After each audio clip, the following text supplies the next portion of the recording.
ये बैठी मरियम नवाज, जिसको आप कभी येलो टैक्सीज के चक्कर में उलझाते हैं। 7 क्लब की ठंडी शामें, वो 7 क्लब की खूबसूरत जगह है, वहां आपका माल समझ के जो आप खर्च कर रहे हैं जैसे बाप की कमाई हो। नवाज शरीफ मस्जिद, नवाज शरीफ मंदिर, नवाज शरीफ फला खाना, नवाज शरीफ चाय खाना, में नाम ही याद नहीं है। ये मनहूस एजाज सिर्फ एक ही शख्स को जाता है जिसका नाम यजीद खान के बब्बर शेर नदीम कुरैशी मुल्तान के शहजादे ने ऐसी मंजी ठोकी है नानों लीगियों की। आइए आपको मुकम्मल जिसको आप कभी येलो टैक्सीज के चक्कर में उलझाते हैं, कभी आप उसको लैपटॉप देकर ये चाहते हैं कि डिस्प्ले हो, हमारी लीडरशिप को माना जाए। जनाब स्पीकर, क्या इस हुकूमत ने ग्राउंड लेवल पे ये सोचा कि हम ये खरबों रुपए का जो मार्कअप दे रहे हैं, ये अरबों रुपए का जो हम जनाब स्पीकर लोन की सूरत में, मार्कअप की सूरत में अदायगियां कर रहे हैं और सब्सिडी दे रहे हैं किन लोगों को, जिनको जनाब स्पीकर तहरीक इंसाफ की हुकूमत के खिलाफ जॉब्स दी गई उस दौर में जब यहाँ केयरटेकर गवर्नमेंट थी।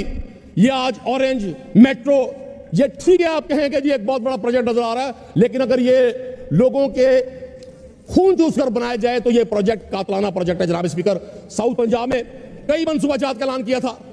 Nawaz Sharif agriculture university, Nawaz Sharif IT university, Nawaz Sharif मस्जिद, नवाज शरीफ मंदिर, नवाज शरीफ फला खाना, नवाज शरीफ चाय खाना, में नाम ही याद नहीं है।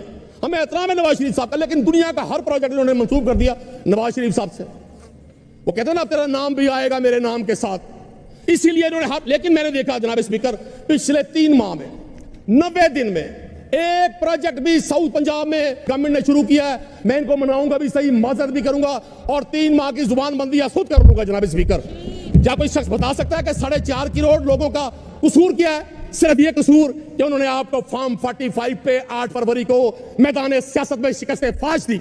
ये बैठी साइमा कमल, एक नौजवान जो साउथ पंजाब से आया जनाब स्पीकर, वो बड़े बड़ी बलाओं को शिकस्त देकर आया। बहुत सारे लोगों को रोक लिया गया, फॉर्म 47 के जरिए उनके हकूक सल्ब कर लिए गए।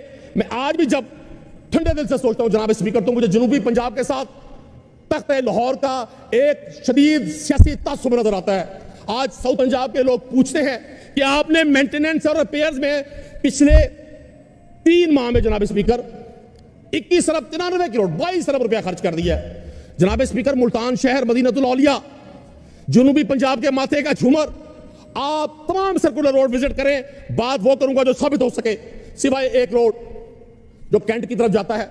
वो कैंट हमारा अपना है, हमें उससे बड़ा प्यार है, ये हमेशा आबाद रहे कैंट, ये छावनी हमेशा आबाद रहे, हम इनके मुहाफिज हैं। जनाब स्पीकर, उस एक रोड को छोड़कर मुल्तान जो 80 लाख की आबादी का शहर है, अगर किसी एक सड़क पर भी आप 15 फुट भी चल सके जनाब स्पीकर, वो बिहाड़ी रोड है, वो बहावलपुर रोड है, वो मुजफ्फरगढ़ रोड है और इंटीरियर सिटी।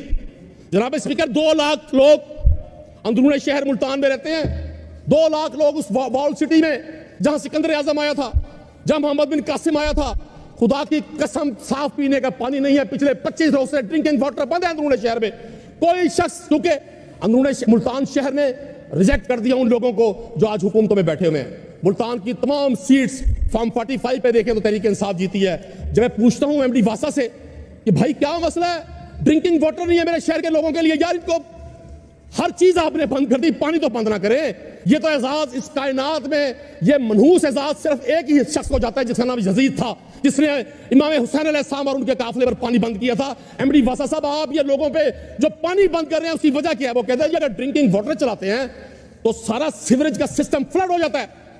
जनाब स्पीकर, कोई शख्स पूछ सकता है भाई आप ये खरबों रुपए माल मुफ्त दिले में रहे, बाप का माल समझ के जो आप खर्च कर रहे हैं। वो किसी शायर ने कहा था, जिंदगी हमने गुजार दी मुझसे, जिंदगी ऐसे उजाड़ दी हमने जैसे बाप की कमाई हो। तो आप बाप की कमाई समझकर इस माले मुफ्त को उड़ा रहे हैं। क्योंकि आप तो अशराफी हैं जनाब स्पीकर, आप तो डिनर भी PC में करते होंगे, लंच आप मेरियट में करते होंगे। जिस गरीब के घर में आलू गोभी टिंडा मिक्स वेजिटेबल बनती है, उससे पूछे हुजूर क्या रेट से। जनाब स्पीकर, हम समझते थे कि मरियम नवाज साहबा से हमारा सियासी खिलाफ हो सकता है। एक खातून है, एक ऐसे शख्स की बेटी है जिन्होंने 3-4 बार इस मुल्क में वज़ारत उज़्मा की, वो अपने तजर्बे से अपनी कमिटमेंट से डिलीवर करेंगी। सब मैंने लास्ट टाइम भी कहा था, ये जो हमारी ब्यूरोक्रेसी है, हमें उनकी तालीम का, उनके तजर्बे पर कोई हमें इख्तिलाफ नहीं है। बड़े शानदार लोग होंगे, लेकिन जो चीज ज़हीर इकबाल चन्नड़ समझ सकता है, जो मियाँ मुज्तबा शुजाउर रहमान समझ सकता है, जो मोहम्मद खान अहमद खान समझ सकता है, जो अहमद खान भजर समझ सकता है, जो राना शहबाज समझ सकता है, चूंकि ये मुंतखब लोग हैं। जनाब स्पीकर, मरियम नवाज साहबा को वो ब्यूरोक्रेसी वहीं ले गई है जहां वो हर वज़ीर आला को ले जाती है। वो 7 क्लब की ठंडी शामें, वो 7 क्लब की खूबसूरत जगह है और वहां बैठकर बताया जाता है कि सब अच्छा है जी, पंजाब सबसे आगे नहीं है। ऐसा जनाब स्पीकर, मैं गुजारिश करूंगा अभी भी हुकूमत वक्त के पास टाइम है जनाब स्पीकर। 12 करोड़ के सूबे के लोगों को आप सिर्फ सोशल मीडिया से नहीं बहला सकते जनाब स्पीकर। जितनी मर्जी फेसबुक्स देख लें सर, जितनी मर्जी आप टिकटॉक्स देख लें, जितना मर्जी आप टीवी चैनल्स पे अपनी प्रमोशन करवा लें, सर गरीब का पेट रोटी से भरता है, गरीब को रोटी मुयसर नहीं है जनाब स्पीकर। पढ़ रहा था अगले रोज कि जी पंजाब गवर्नमेंट अब पॉलिसी बना रही है कि हम दर्जा 4 की पोस्ट खत्म कर रहे हैं। इट मीन्स आप एक गरीब आदमी को आप एक तकड़े जालिम खुद गर्ज सिंह के हवाले कर रहे हैं, जो उस गरीब के रगों में बहता हुआ खून भी निचोड़ लेगा। वो अहमद नदीम कासमी ने कहा था, खुदा करे कि मेरी अर्ज़ पाक पर उतरे, खुदा करे कि मेरी अर्ज़ पाक पर उतरे वो फसले गुल जिससे अंदेशा ज़वाल ना हो। यहाँ जो सब्ज़ उगे वो हमेशा सब्ज़ रहे, और ऐसा सब्ज़ कि जिसकी कोई मिसाल ना हो। लेकिन जब हम हुक्मरानों की तरजीहात देखते हैं तो हुजूर अहमद नदीम कासमी ये शेर पढ़कर सुनाता मियानी साहब चला गया।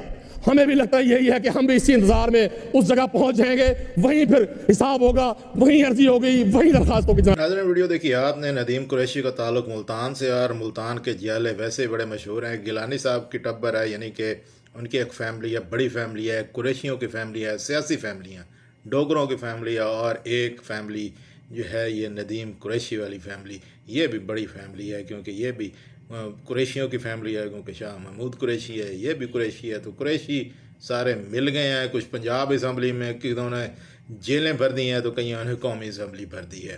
तो मसला असल में ये है, जो पंजाब हुकूमत हो या जो सेंटर की हुकूमत है, जिनको हम कौमी जो है हुकूमत कहते हैं, या मरकज़ी हुकूमत जिसको कहा जाता है, टैक्सों की भरमार कर रहे हैं। डीज़ल पेट्रोल की कीमत इतनी नहीं बढ़ी थी, बल्कि तेल अभी आया ही नहीं था पाकिस्तान में, इंपोर्ट ही नहीं हुआ था। इन्होंने पिछले तेल पे इतनी कीमत बढ़ा दी कि अवाम की चीखें निकल नहीं। लेकिन अवाम जो है वो घर बैठ के चीखें मारती रहती है। जब तक आप जाकर एहतजाज वगैरह या कुछ अगलों को बताएंगे नहीं कि आपको तकलीफ़ हुई है, तो फिर अगले जो है वो कहते हैं ना कि जब तक बच्चा रोता नहीं है तो माँ जो है वो खुराक नहीं देती बच्चे को। तो ये सारे बच्चे हैं रियासत के, तो रियासत के सामने रोएंगे पीटेंगे तभी जाकर बात बनेगी। अब इन्होंने सोलर पे भी टैक्स लगा दिया है। तो सोलर पे जो टैक्स है, अब पता नहीं नए जो सोलर लगाएंगे उन पर टैक्स है या पुरानों पे भी लगा दिया है।